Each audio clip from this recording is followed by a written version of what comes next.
Dans les nuits chaudes du Jurassique, comment les dinosaures s'y prenaient-ils pour monter au 7e ciel? Depuis des millions d'années, leur vie sexuelle est demeurée un puzzle. Les scientifiques commencent à s'intéresser à la façon dont ils faisaient la cour, s'accouplaient et s'occupaient de leurs petits. L'heure est venue pour nous d'avoir une conversation franche sur les dinosaures et le sexe.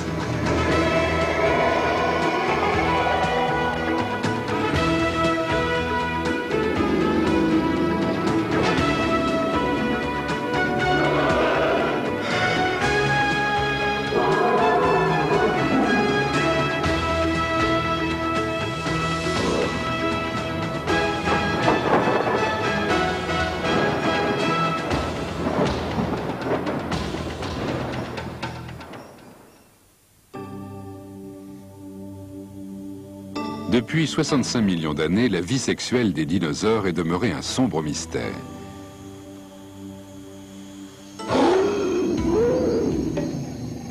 Le sujet le plus mal connu, et celui sur lequel on a fait le moins de recherches, c'est le sexe. De simples os nous en racontent très peu sur les actes de chair.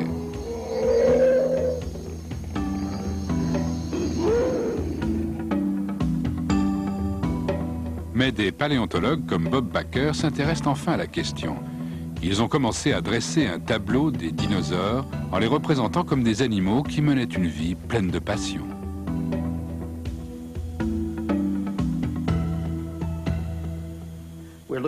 On examine leurs cornes, on examine leurs klaxons, l'appareil à faire du bruit dans leur museau. Les dinosaures s'intéressaient autant au sexe que les béliers ou les élans. Il faut dire que sans le sexe, on ne transmet pas ses gènes à la génération suivante et on est un zéro darwinien. Mais pour transmettre vos gènes, il faut attirer une partenaire. Les dinosaures ont donc développé tout un attirail de leurres sexuelles, des couleurs vives et des mises en scène élaborées.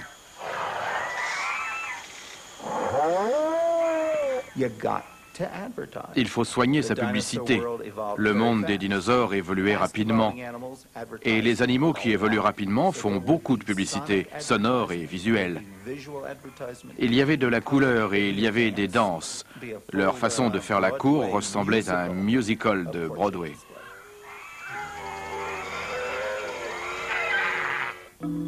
Cela n'intéressait pas du tout les paléontologues précédents.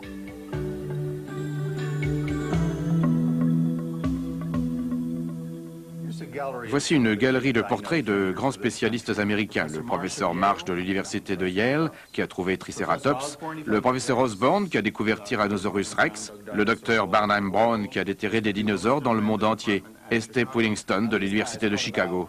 Tous ces types ont pensé en termes de prédateurs, attaques, proies. Ils ont réfléchi à la façon de mâcher, comment un brontosaure ou un cheval allait mastiquer les plantes. Ils ont étudié la manière de marcher, la façon dont ils escaladaient les montagnes ou creusaient des trous, mais aucun n'a voulu penser au sexe. C'était tabou.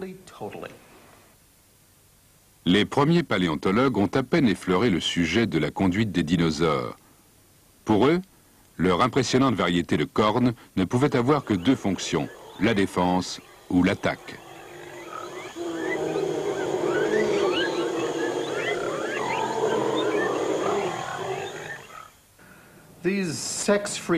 Ces chercheurs pour lesquels le sexe n'existait pas ne nous montraient pas les dinosaures comme de vrais animaux qui vivaient et respiraient normalement. Prenons un animal bien vivant, un bélier.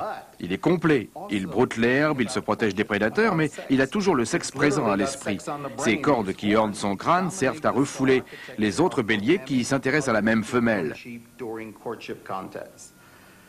Mais jusqu'ici, on n'a jamais voulu reconnaître aucun attribut sexuel aux dinosaures.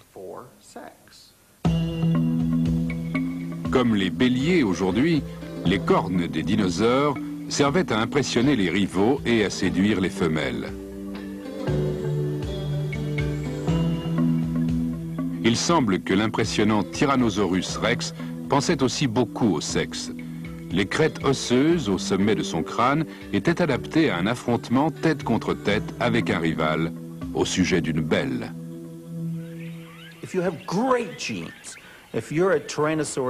Si vous êtes un Tyrannosaurus rex et que vos gènes sont les meilleurs pour courir et attraper une proie, ça ne vous sert quand même pas à grand-chose si vous ne pouvez pas les mélanger à ceux d'un Tyrannosaurus du sexe opposé pour en faire bénéficier la génération suivante. Tyrannosaurus rex possède une espèce de ballon de football osseux au-dessus des yeux qui les protège en même temps que le cerveau. Le long du museau, on trouve aussi des arêtes qui devaient être recouvertes d'une peau très épaisse. C'était évidemment pour résister à des chocs peu communs. Pour imaginer T-Rex affrontant un adversaire lors d'un combat à caractère sexuel, il suffit d'observer deux bisons et de se représenter la même scène avec des animaux pesant plus de 8 tonnes. Le Pachycephalosaurus attachait aussi beaucoup d'importance à l'acte sexuel. Haut de plus de 3 mètres, il utilisait très certainement son crâne épais de 25 cm pour se débarrasser à coups de tête des rivaux qui cherchaient à lui disputer une femelle. Mais la palme revient à une espèce de dinosaure connue sous le nom de cératopsien, et notamment au plus célèbre d'entre eux, le Triceratops, qui, comme son nom l'indique, possédait 3 cornes. Quand les paléontologues découvrirent le Triceratops dans les mêmes formations géologiques que T-Rex, ils pensèrent que les excroissances osseuses et les cornes étaient des moyens de défense. Mais on découvrit d'autres cératopsiens dont la tête était hérissée d'ornements bizarres qui n'étaient pas aussi faciles à expliquer. Ils étaient d'une trop grande variété et trop fragiles pour être destinés à la défense, à l'attaque ou à un affrontement quelconque d'ordre sexuel. Les paléontologues ont alors essayé de faire des rapprochements avec des animaux actuels. C'est ainsi qu'ils poussent aux antilopes des cornes de formes différentes et de tailles variables. Ce n'est ni pour attaquer, ni pour se défendre, mais pour signaler leur maturité sexuelle et intimider leurs rivaux.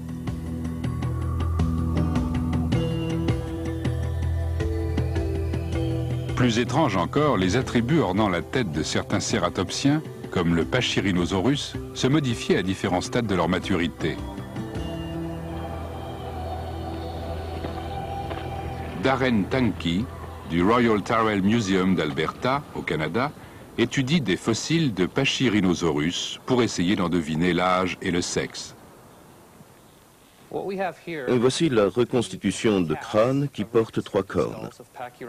On croit que celui-ci appartenait à une femelle, celui-là à un mâle, et celui que je tiens à un jeune animal. Cette espèce de volant autour du crâne du jeune animal et des autres a un dessin simple et régulier. On voit que sur l'adulte, des cornes importantes ont poussé en arrière du volant. Elles ne se développaient pas avant que l'animal ait atteint sa taille adulte et sa maturité sexuelle. On croyait dans le temps que ces cornes servaient uniquement à la protection de l'animal, mais il est clair aujourd'hui que c'était un moyen d'annoncer A. Je suis un Pachyrhinosaurus mâle ou femelle. B. J'ai l'âge de me reproduire. Difficile de deviner le sexe du Pachyrhinosaurus avant qu'il atteigne l'âge adulte et porte ses cornes. Les paléontologues croient que les cornes des femelles sont plus petites et moins ornées.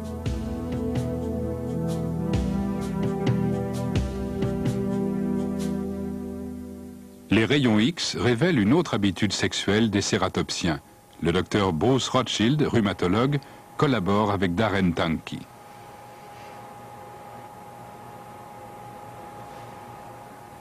Spécialiste de l'arthrose, il a découvert des traces de fractures en examinant les os de leurs pieds et leurs côtes. Il pense que des rivaux jaloux leur ont enfoncé les côtes et aussi qu'ils se sont blessés eux-mêmes en piétinant le sol trop violemment pour faire leur cours. On remarque aussi ce phénomène chez les bisons. Quand ils se disputent un territoire ou une femelle, ils ont tendance à se foncer dans les côtes. Les dinosaures qui ne possédaient pas ces étranges couvre-chefs, comme les gigantesques brontosaures, ont certainement proclamé leurs intentions avec des couleurs, se transformant en véritable publicité pour le sexe. Bakker pense qu'à l'inverse des grands animaux terrestres actuels, les dinosaures portaient des couleurs vives. La raison pour laquelle les grands animaux sont gris aujourd'hui, c'est parce qu'ils ne voient pas les couleurs. Les grands mammifères sont daltoniens, mais les oiseaux voient les couleurs, et aussi les alligators, les crocodiles, les lézards, les poissons et les grenouilles. Est-ce que les dinosaures voyaient les couleurs? Leurs yeux étaient faits comme ceux des oiseaux et un peu comme ceux des crocodiles. Je crois qu'ils voyaient toute une panoplie de rouge, de jaune et de bleu. Alors un brontosaure mâle devait avoir un bleu lumineux autour des yeux et peut-être un cercle jaune et rouge autour du cou pour annoncer la couleur. Les crêtes et les couleurs les plus extraordinaires appartenaient aux dinosaures bec de canard, comme le Corythosaurus, à la crête en forme de casque. Chez le Saurolophus, elle prenait la forme d'une corne de 70 cm.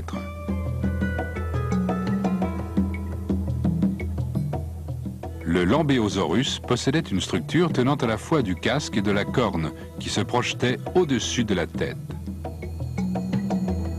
Mais le plus extraordinaire des becs de canard était le Parasaurolophus, avec son incroyable crête.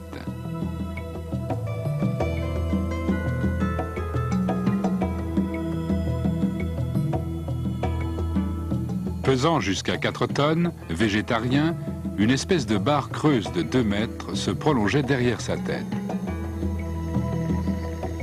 David Weissample, paléontologue de l'université Johns Hopkins, a toujours été fasciné par cet étrange apanage. La crête elle-même est très fragile. Elle est faite d'un os extrêmement fin qui n'aurait jamais résisté à un affrontement comme ceux auxquels se livrent les béliers. Comme beaucoup de fossiles de Parasaurolophus ont été découverts dans des sédiments marins, certains paléontologues ont suggéré que cette espèce de corne devait permettre à l'animal de respirer quand il était dans l'eau. Mais un paléontologue suédois, Carl Wiman, a éclairci ce mystère. À Uppsala, Carl Wiman a dit en examinant la crête creuse de Parasaurolophus, on dirait un trombone. Et c'était un trombone, il s'en servait pour faire la cour. David Weissample voulait absolument entendre à quoi ressemblait une chanson d'amour il y a 70 millions d'années. Il savait que quand l'animal soufflait, l'air s'engouffrait dans la crête par l'arrière-gorge et ressortait par le museau. Il se construisit donc un instrument qui y ressemblait et apprit à en jouer.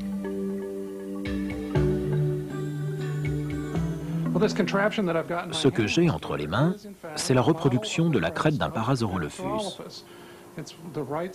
C'est un tube en matière plastique qui a la taille et la forme exacte de l'original.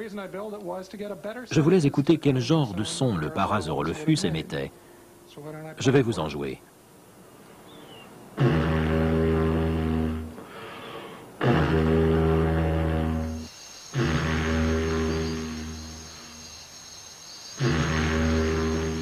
Aucun doute, le Parasaurolophus était la diva des dinosaures. Son chant d'amour unique devait attirer les belles et faire fuir les rivaux.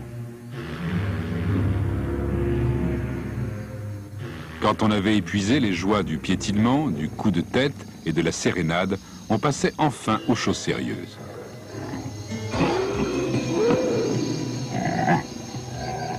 Même si aucun fossile n'a jamais raconté la manière dont il s'y prenait, les scientifiques ont tiré leurs propres conclusions. Beverly Halstead, aujourd'hui disparu, professeur de géologie et de zoologie, était célèbre pour ses théories sur les accouplements des dinosaures. Il était persuadé que le mâle montait la femelle par derrière et que les deux tordaient leur queue ensemble pour les écarter et placer les organes sexuels en alignement. Il fallait que le mâle garde une patte sur le sol pour ne pas écraser sa partenaire.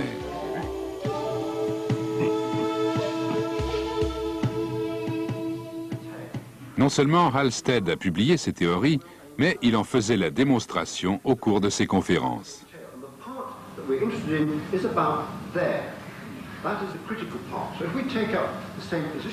Voilà le point critique. Si nous prenons la même position, un peu comme ça, imaginez maintenant, si j'avais une queue allant par là, il faudrait que je torde ma queue et qu'elle torde sa queue et on aurait les deux appareils en bonne position.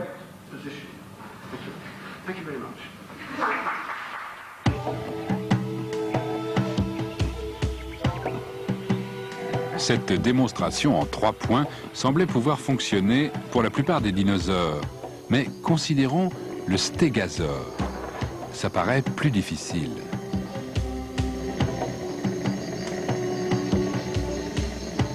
Comment le mâle se sentait le matin suivant, l'histoire ne le dit pas.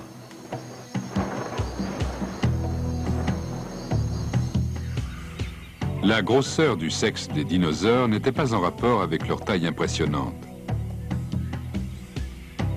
Comme les reptiles actuels et les oiseaux, le mâle dinosaure ne possédait pas un véritable pénis.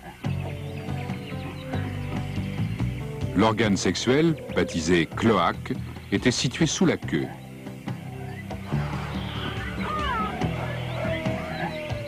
Certains dinosaures mâles avaient un os spécial à la base de la queue pour mettre le cloaque en position. Cet os, chez l'imposant Tyrannosaurus rex, ne mesurait que 20 à 25 cm. Et Halsted prétend que l'organe sexuel d'un brontosaure de 20 mètres de long n'aurait guère dépassé 40 cm.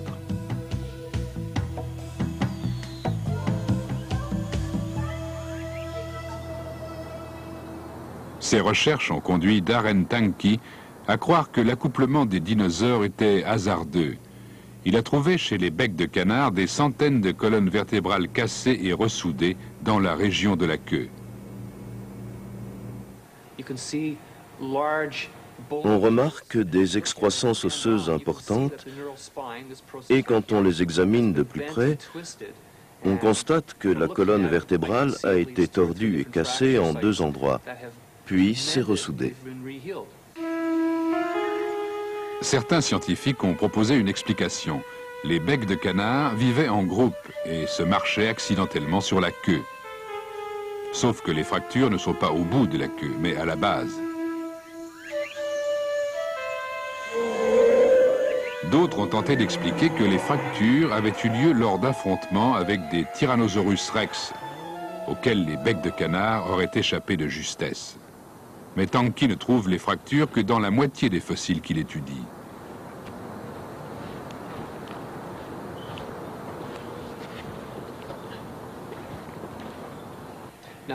Une étude approfondie permet de comprendre comment les fractures ont eu lieu. Il apparaît qu'un grand poids a exercé une pression de haut en bas. J'en ai conclu que ces blessures ont eu lieu durant l'accouplement. Il n'y a que cette explication, ou celle de l'animal se couchant sur le dos et s'écrasant lui-même sous son propre poids. Mais pourquoi aurait-il fait ça? Lou Jacobs, paléontologue, a conduit des fouilles importantes au Texas et considère la théorie de Tanky comme peu plausible. Je ne trouve pas cette explication crédible. Dans le besoin de se reproduire et de perpétuer la race, il entre toujours une notion de plaisir. Je ne pense pas que casser la queue de sa partenaire ait pu être un élément de plaisir. Je crois que ça n'est jamais arrivé, ou peu. Même si les dinosaures n'en retiraient pas grand plaisir, l'accouplement portait quand même ses fruits. Mais quelle était leur conduite comme parents? Récemment encore, les paléontologues pensaient qu'ils agissaient comme les reptiles actuels. Ils pondaient leurs œufs et s'en désintéressaient. Mais la découverte d'os de bébés dinosaures jette une lumière différente sur la conduite de leurs parents.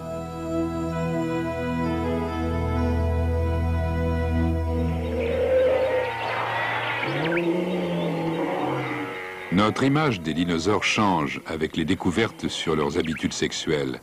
Jack Horner, du musée des montagnes rocheuses dans le Montana, y a pris une large part.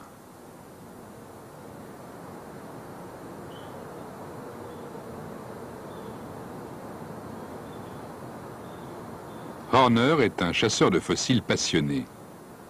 Il a trouvé plus d'os de dinosaures que quiconque. Mais lui non plus n'avait jamais découvert d'os de très jeunes animaux.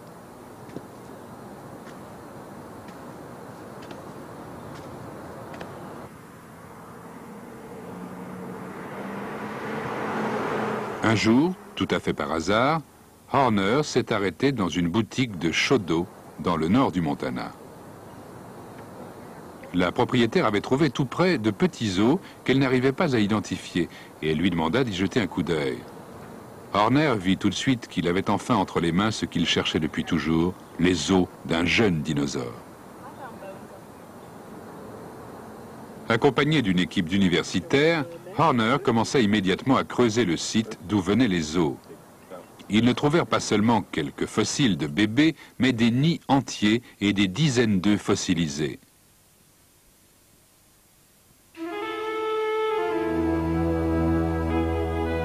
L'endroit fut immédiatement baptisé la montagne aux œufs. Et la découverte de Horner allait immédiatement donner une nouvelle image aux dinosaures. Les prétendus monstres s'occupaient de leurs petits.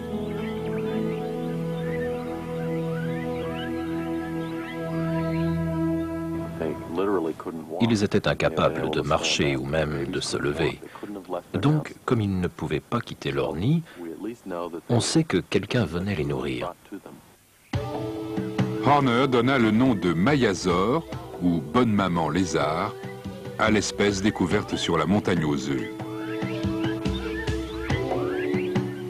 Pareil aux colonies d'oiseaux que nous connaissons, les Maiasaures se rassemblaient là pour nidifier. Leur nid était distant de quelques mètres, c'est-à-dire la taille des mamans.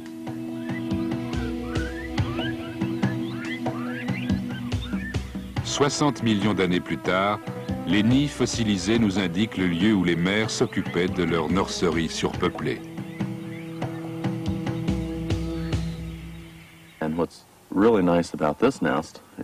Ce qui est bien, c'est que le bord du nid est préservé. On voit parfaitement que les dinosaures ont creusé un trou dans la boue avec leurs pattes.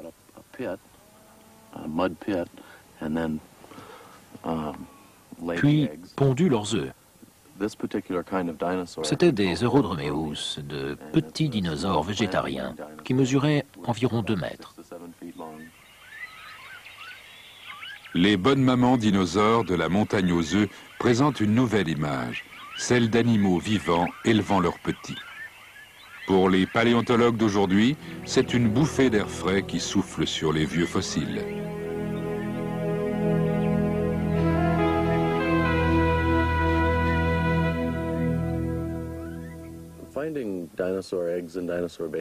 Après la découverte des œufs et des bébés, les gens se mirent à voir les dinosaures d'un autre œil. Jusque-là, ils les imaginaient uniquement comme des animaux d'une taille monstrueuse, ou alors sous forme de squelettes dans les musées. En fait, ce sont les œufs et les bébés qui leur ont donné vie. Maintenant, nous avons un portrait complet du dinosaure, depuis la naissance jusqu'à la vieillesse, en passant par sa période de maturité sexuelle. La vie amoureuse des dinosaures nous a donné la première image vraie de ces créatures fantastiques. Elles flirtaient et elles se battaient. Elles utilisaient leur klaxon et mettaient leur sexualité en avant d'une façon colorée. En apprenant les secrets de leur vie sexuelle, nous sommes devenus conscients que les forêts et les marécages n'étaient pas seulement des endroits où régnait la terreur. Il y brûlait également une passion primitive.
Depuis 65 millions d'années, la vie sexuelle des dinosaures est demeurée un sombre mystère.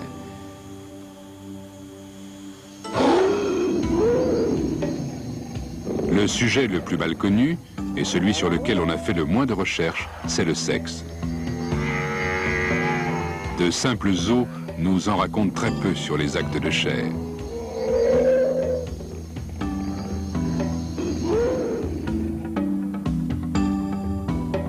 Mais des paléontologues comme Bob Baker s'intéressent enfin à la question.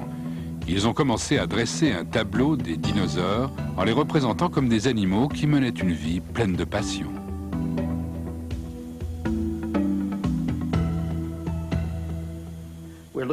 On examine leurs cornes, on examine leurs klaxons, l'appareil à faire du bruit dans leur museau. Les dinosaures s'intéressaient autant au sexe que les béliers ou les élans. Il faut dire que sans le sexe, on ne transmet pas ses gènes à la génération suivante et on est un zéro darwinien. Mais pour transmettre vos gènes, il faut attirer une partenaire. Les dinosaures ont donc développé tout un attirail de leurres sexuelles, des couleurs vives et des mises en scène élaborées.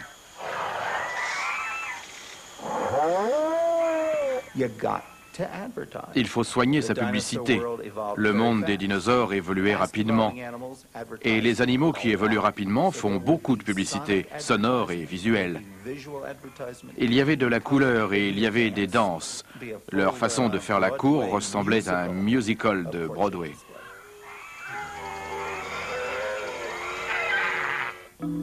Cela n'intéressait pas du tout les paléontologues précédents.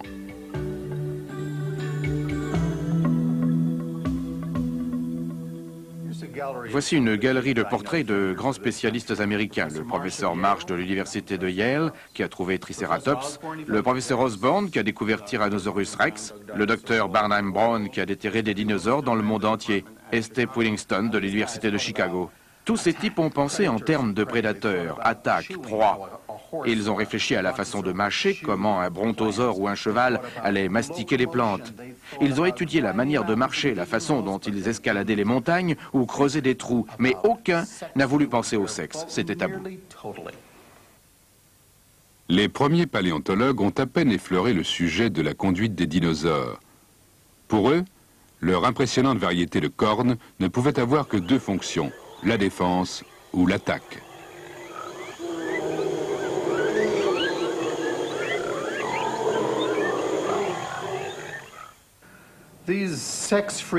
Ces chercheurs pour lesquels le sexe n'existait pas ne nous montraient pas les dinosaures comme de vrais animaux qui vivent. Les crêtes et les couleurs les plus extraordinaires appartenaient aux dinosaures bec de canard, comme le Corythosaurus, à la crête en forme de casque. Chez le Saurolophus, elle prenait la forme d'une corne de 70 cm.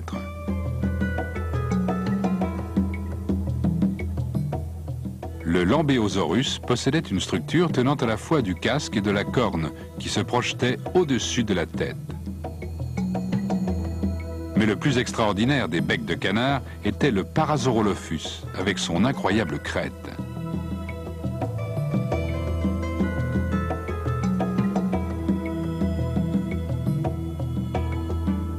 Pesant jusqu'à 4 tonnes, végétarien, une espèce de barre creuse de 2 mètres se prolongeait derrière sa tête. David Weishampel, paléontologue de l'université Johns Hopkins, a toujours été fasciné par cet étrange apanage. La crête elle-même est très fragile. Elle est faite d'un os extrêmement fin qui n'aurait jamais résisté à un affrontement comme ceux auxquels se livrent les béliers. Comme beaucoup de fossiles de Parasaurolophus ont été découverts dans des sédiments marins, certains paléontologues ont suggéré que cette espèce de corne devait permettre à l'animal de respirer quand il était dans l'eau. Mais un paléontologue suédois, Carl Wiman, a éclairci ce mystère. À Uppsala, Carl Wiman a dit en examinant la crête creuse de Parasaurolophus, on dirait un trombone. Et c'était un trombone, il s'en servait pour faire la cour. David Weishampel voulait absolument entendre à quoi ressemblait une chanson d'amour il y a 70 millions d'années. Il savait que quand l'animal soufflait, l'air s'engouffrait dans la crête par l'arrière-gorge et ressortait par le museau. Il se construisit donc un instrument qui y ressemblait et apprit à en jouer.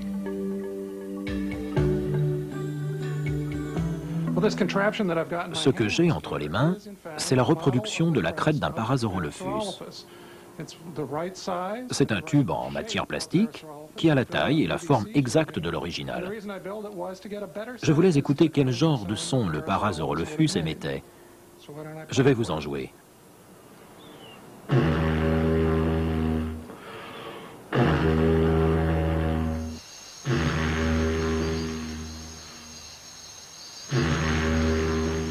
Aucun doute, le Parasaurolophus était la diva des dinosaures. Son chant d'amour unique devait attirer les belles et faire fuir les rivaux. Quand on avait épuisé les joies du piétinement, du coup de tête et de la sérénade, on passait enfin Darren Tanky, du Royal Tyrrell Museum d'Alberta, au Canada, étudie des fossiles de Pachyrhinosaurus pour essayer d'en deviner l'âge et le sexe. Voici la reconstitution de crâne qui porte 3 cornes. On croit que celui-ci appartenait à une femelle, celui-là à un mâle, et celui que je tiens à un jeune animal. Cette espèce de volant autour du crâne du jeune animal et des autres a un dessin simple et régulier. On voit que sur l'adulte, des cornes importantes ont poussé en arrière du volant. Elles ne se développaient pas avant que l'animal ait atteint sa taille adulte et sa maturité sexuelle. On croyait dans le temps que ces cornes servaient uniquement à la protection de l'animal, mais il est clair aujourd'hui que c'était un moyen d'annoncer A. Je suis un Pachyrhinosaurus mâle ou femelle. B. J'ai l'âge de me reproduire. Difficile de deviner le sexe du Pachyrhinosaurus avant qu'il atteigne l'âge adulte et porte ses cornes. Les paléontologues croient que les cornes des femelles sont plus petites et moins ornées.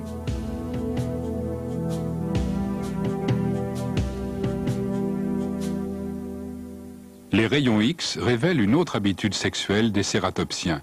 Le docteur Bruce Rothschild, rhumatologue, collabore avec Darren Tanky.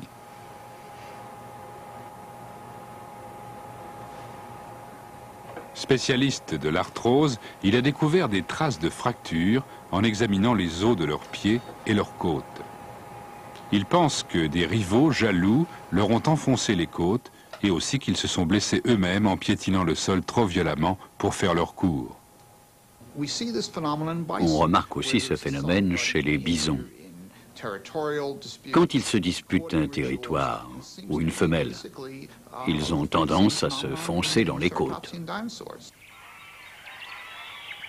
Les dinosaures qui ne possédaient pas ces étranges couvre-chefs, comme les gigantesques brontosaures, ont certainement proclamé leurs intentions avec des couleurs, se transformant en véritable publicité pour le sexe.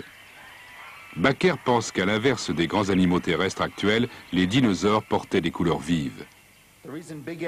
La raison pour laquelle les grands animaux sont gris aujourd'hui, c'est parce qu'ils ne voient pas les couleurs. Les grands mammifères sont daltoniens, mais les oiseaux voient les couleurs, et aussi les alligators, les crocodiles, les lézards, les poissons et les grenouilles. Est-ce que les dinosaures voyaient les couleurs? Leurs yeux étaient faits comme ceux des oiseaux et un peu comme ceux des crocodiles. Je crois qu'ils voyaient toute une panoplie de rouge, de jaune et de bleu. Alors un brontosaure mâle devait avoir un bleu lumineux autour des yeux et peut-être un cercle jaune et rouge autour du cou. Un puzzle. Les scientifiques commencent à s'intéresser à la façon dont ils faisaient la cour, s'accouplaient et s'occupaient de leurs petits. L'heure est venue pour nous d'avoir une conversation franche sur les dinosaures et le sexe.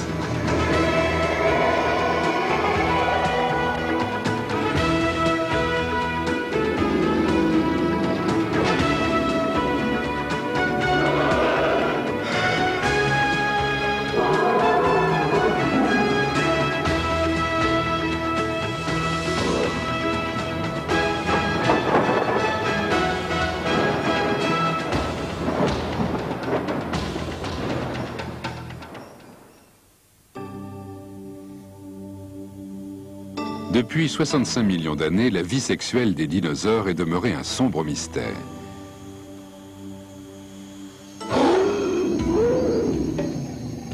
Le Le sujet le plus mal connu, et celui sur lequel on a fait le moins de recherches, c'est le sexe. De simples os nous en racontent très peu sur les actes de chair.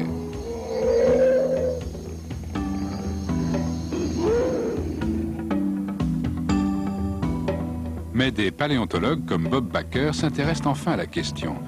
Ils ont commencé à dresser un tableau des dinosaures en les représentant comme des animaux qui menaient une vie pleine de passion.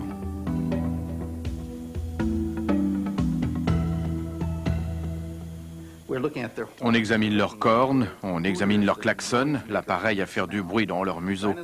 Les dinosaures s'intéressaient autant au sexe que les béliers ou les élans. Il faut dire que sans le sexe, on ne transmet pas ses gènes à la génération suivante et on est un zéro darwinien. Mais pour transmettre vos gènes, il faut attirer une partenaire.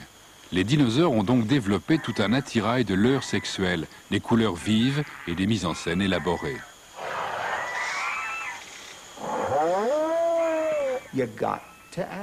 Il faut soigner sa publicité. Le monde des dinosaures évoluait rapidement. Et les animaux qui évoluent rapidement font beaucoup de publicité, sonore et visuelle. Il y avait de la couleur et il y avait des danses. Leur façon de faire la cour ressemblait à un musical de Broadway.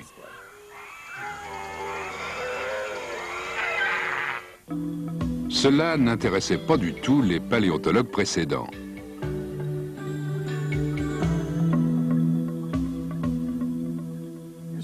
Voici une galerie de portraits de grands spécialistes américains. Le professeur Marsh de l'université de Yale, qui a trouvé Triceratops, le professeur Osborn, qui a découvert Tyrannosaurus rex, le docteur Barnum Brown, qui a déterré des dinosaures dans le monde entier, et Step Willingston de l'université de Chicago. C'est à des chocs peu communs. Pour imaginer T-Rex affrontant un adversaire lors d'un combat à caractère sexuel, il suffit d'observer deux bisons et de se représenter la même scène avec des animaux pesant plus de 8 tonnes. Le Pachycephalosaurus attachait aussi beaucoup d'importance à l'acte sexuel. Haut de plus de 3 mètres, il utilisait très certainement son crâne épais de 25 cm pour se débarrasser à coups de tête des rivaux qui cherchaient à lui disputer une femelle. Mais la palme revient à une espèce de dinosaure connue sous le nom de cératopsien, et notamment au plus célèbre d'entre eux, le Triceratops, qui, comme son nom l'indique, possédait 3 cornes. Quand les paléontologues découvrirent le Triceratops dans les mêmes formations géologiques que T-Rex, ils pensèrent que les excroissances osseuses et les cornes étaient des moyens de défense. Mais on découvrit d'autres cératopsiens dont la tête était hérissée d'ornements bizarres qui n'étaient pas aussi faciles à expliquer. Ils étaient d'une trop grande variété et trop fragiles pour être destinés à la défense, à l'attaque ou à un affrontement quelconque d'ordre sexuel. Les paléontologues ont alors essayé de faire des rapprochements avec des animaux actuels. C'est ainsi qu'ils poussent aux antilopes des cornes de formes différentes et de tailles variables. Ce n'est ni pour attaquer, ni pour se défendre, mais pour signaler leur maturité sexuelle et intimider leurs rivaux.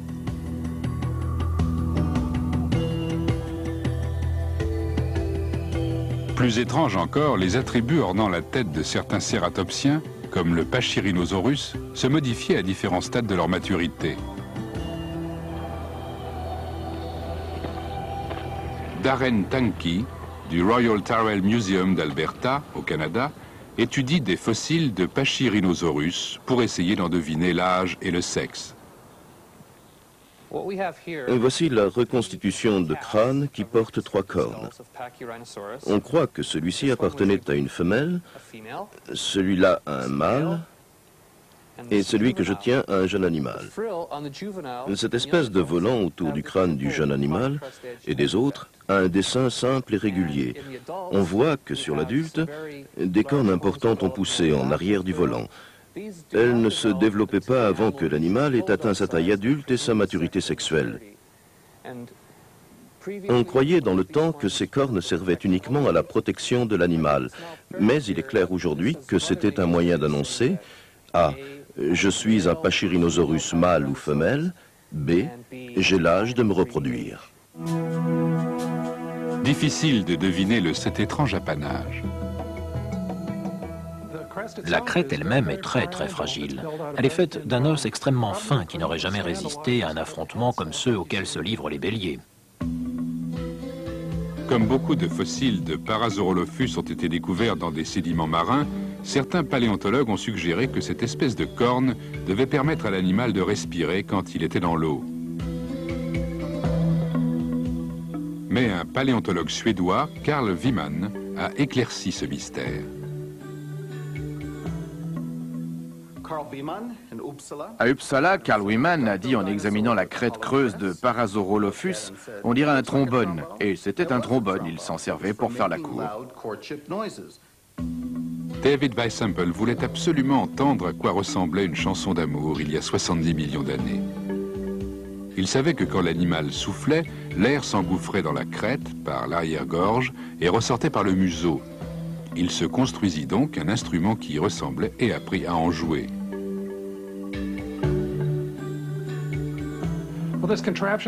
Ce que j'ai entre les mains, c'est la reproduction de la crête d'un Parasaurolophus. C'est un tube en matière plastique qui a la taille et la forme exacte de l'original. Je voulais écouter quel genre de son le Parasaurolophus émettait. Je vais vous en jouer.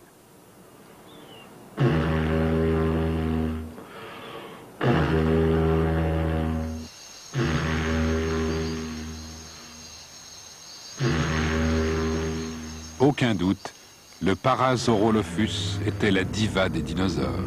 Son chant d'amour unique devait attirer les belles et faire fuir les rivaux. Quand on avait épuisé les joies du piétinement, du coup de tête et de la sérénade, on passait enfin aux choses sérieuses.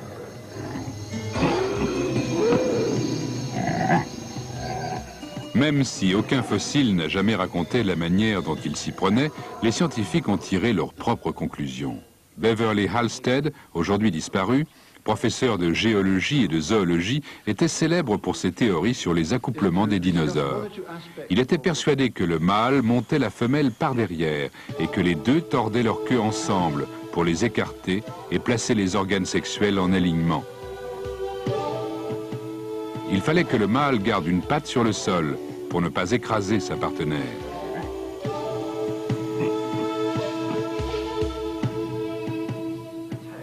Non seulement Halstead a publié ses théories, mais il en faisait la démonstration au cours de ses conférences.